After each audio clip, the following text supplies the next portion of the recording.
हर हर महादेव।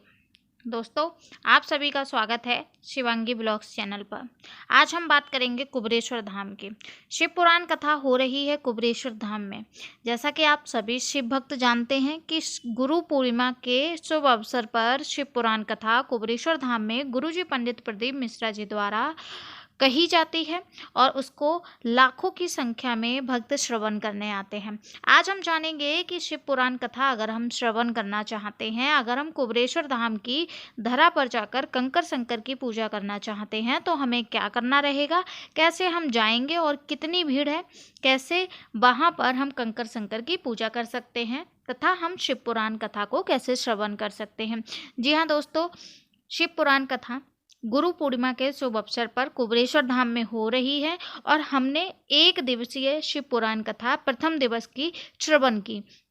इसमें हम आपको बताएंगे कि भीड़ आप देख लीजिए, क्या है भव्य नज़ारा, कैसे आपको शिव पुराण कथा में जाना है और अगर आप कहीं दूसरे राज्य से आ रहे हैं तो आपको किस प्रकार की सुविधा का लाभ आपको मिलेगा और कैसे आप वहां पर रहकर शिव पुराण कथा 5 दिवसीय सुन सकते हैं।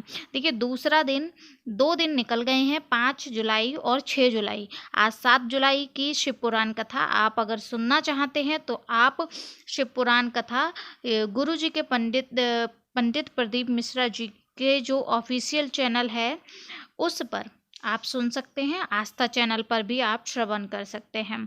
तो श्री शिवाय नमस्तुभ्यम। भक्तजनों, यहाँ पर आप देख सकते हैं कितनी संख्या में भक्तजन आए हैं।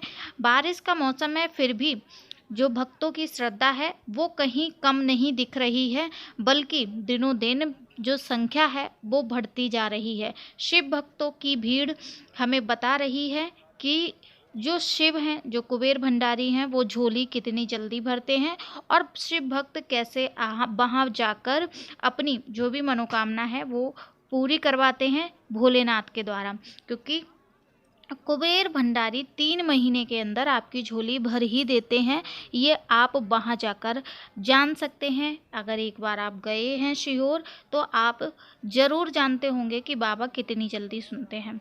अब हम यहाँ पर बात करते हैं ये बैरिकेड के। देखिए, ये केदार शिला है और इसको हम स्पर्श कर सकते हैं, लेकिन अगर हम कोई विशेष पर्व पर जाते हैं, जैसे कि रुद्राक्ष महोत्सव में जाते हैं, कावड़ भरने जाते हैं या हम गुरु पूर्णिमा के शुभ अवसर पर जाते हैं, तो हमें वहाँ पर भीड़ को देखते हुए वहाँ पर थोड़ी सी सुविधा के लिए वहाँ पर भीड़ का जो संख्या जो है भक्तों की, उसमें कोई भी दिक्कत ना हो, उनको कोई परेशानी ना हो, इसकी वजह से बैरिकेड लगाए जाते हैं। परंतु अगर साल के आप 8 महीने में कभी भी जाएंगे, सावन का महीना छोड़ के, महोत्सव फरवरी शिवरात्रि को छोड़कर और कावड़ जब भरी जाती है तब, उस महीने में छोड़ के अगर आप किसी भी महीने में जाते हैं तो आपको केदार शिला को स्पर्श करने का मौका मिलता है, अवसर मिलता है।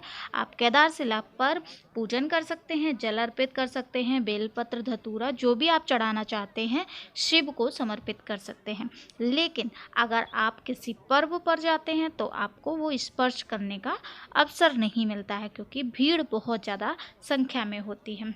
अगर आप जाना चाहते हैं तो आप by train, by bus, by plane, कैसे भी आप निजी गाड़ी करके भी जा सकते हैं। सुविधा आपको सभी प्रकार की मिलेगी। ऐसा नहीं है कि आपको स्नान करने में दिक्कत होगी, आपको रुकने में दिक्कत होगी, आपको जो माता सीता की रसोई है उसमें खाना खाने के लिए भी आपको कोई भी परेशानी नहीं होगी। अगर आप कोई भी सामान या कोई भी सामग्री नहीं ला सकते अपने साथ तो आपको उसमें भी कोई दिक्कत नहीं होगी। वो भी सभी प्रकार की सामग्री आपको मुख्य द्वार के सामने बहुत सारी दुकानें हैं, वहाँ पर आपको वो सामग्री मिल जाएगी, आसानी से आप प्राप्त कर सकते हैं। अब हम बात करते हैं कुबेरेश्वर धाम में रुद्राक्ष मिल रहा है या नहीं मिल रहा है। देखिए, साल का एक ही समय होता है जिस समय हमें रुद्राक्ष प्राप्त नहीं होता है, वो है रुद्राक्ष महोत्सव, जो महाशिवरात्रि आती है उस समय 1 महीने के लिए रुद्राक्ष वितरण जो होता है वो अवरोध कर दिया जाता है, वो रोक दिया जाता है, क्योंकि भीड़ बहुत ज़्यादा होती है और भीड़ में कोई भी किसी भी शिव भक्त को परेशानी ना हो, इसकी वजह से 1 महीने के लिए बंद कर दिया जाता है। लेकिन उसके बाद 11 महीने तक निरंतर जो रुद्राक्ष है वो आपको मिलता है। कभी भी किसी भी समय आप जाएं, आपको लाइन द्वारा आपको वहाँ पर पंक्ति में खड़े होकर आपको रुद्राक्ष मिलेगा। एक व्यक्ति को एक ही रुद्राक्ष प्राप्त होगा। जी हाँ दोस्तों, अब हम बात करते हैं कि क्या हमें इस समय रुद्राक्ष मिला है। तो देखिए, यहाँ पर जो भीड़ है वो ज़्यादा भीड़ नहीं है। जो महाशिवरात्रि के समय रुद्राक्ष महोत्सव होता है उस समय जो भीड़ होती है उसके हिसाब से भीड़ बहुत कम है और रुद्राक्ष वितरण चालू है। आपको वहाँ पर 9 बजे से लेकर शाम के 6 बजे तक रुद्राक्ष मिल सकता है। शिव पुराण कथा हो रही है, लेकिन रुद्राक्ष मिलने में कोई भी परेशानी नहीं है। आप इस द्वारा जो रुद्राक्ष वितरण का जो पीछे से दरवाज़ा है वहाँ से जाकर लाइन में लगकर आप इस रेलिंग के माध्यम से होते हुए रुद्राक्ष प्राप्त कर सकते हैं, आसानी से मिलेगा।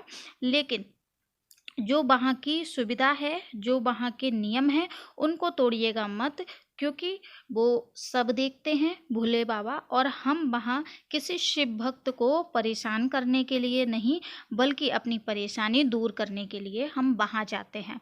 तो ये मन में सोचकर मत जाइए कि हमें ही प्राप्त हो, बाकी लोगों को हम परेशान करें। तो ये बिल्कुल भी मन में अपने द्वेष मत पालिए। शिव भक्त हो, शिव की तरह ही अपना दिल रखो, अपना मन रखो स्वच्छ। हम महादेव के भक्त हैं, तो उनके ही तरह जिस प्रकार महादेव अपने भक्तों को सभी प्रकार की सुविधा देकर खुद शमशान में रहने के लिए तैयार हैं, उसी प्रकार खुद के मन को भी स्वच्छ रखें, निर्मल रखें, और जैसे वहाँ के नियम हैं उनको फॉलो करके, उनके नियमों का पालन करके आप वहाँ से रुद्राक्ष प्राप्त कर सकते हैं। कंकर शंकर की पूजा कैसे करनी है वो भी हम आगे की वीडियो में आपके साथ ज़रूर से साझा करेंगे, और हमने किस प्रकार कंकर शंकर की पूजा की है, और माता अन्नपूर्णा की जो रसोई है, माता सीता की जो रसोई है, वहाँ पर आपको भोजन कैसे प्राप्त होगा वो भी हम आगे वीडियो में बता देंगे। तो वीडियो को ज़्यादा से ज़्यादा शेयर करें। जिन भक्तों को रुद्राक्ष चाहिए वो इस समय जाकर रुद्राक्ष प्राप्त कर सकते हैं। आपके 3 काम एक साथ हो जाएंगे। आपको रुद्राक्ष मिल जाएगा, आप कंकर शंकर की धरा पर जाकर कंकर शंकर की पूजा कर सकते हैं, और शिव पुराण कथा भी श्रवण कर सकते हैं। तो एक ही जगह पर आपके 3 काम बन जाएंगे। तो फटाफट से टिकट बुक कराइए और ज़रूर से जाइए। गुरु पूर्णिमा के दिन अवश्य आप 5वें दिन की शिव पुराण कथा श्रवण कर सकते हैं। इसी जानकारी के साथ श्री शिवाय नमस्तुभ्यम। अगर जानकारी अच्छी लगी तो श्री शिवाय नमस्तुभ्यम अवश्य लिखें। बाबा आपकी सभी मनोकामना पूर्ण करेंगे। और इसी कामना के साथ मिलते हैं किसी विशेष जानकारी की वीडियो के साथ। तब तक के लिए हर हर महादेव।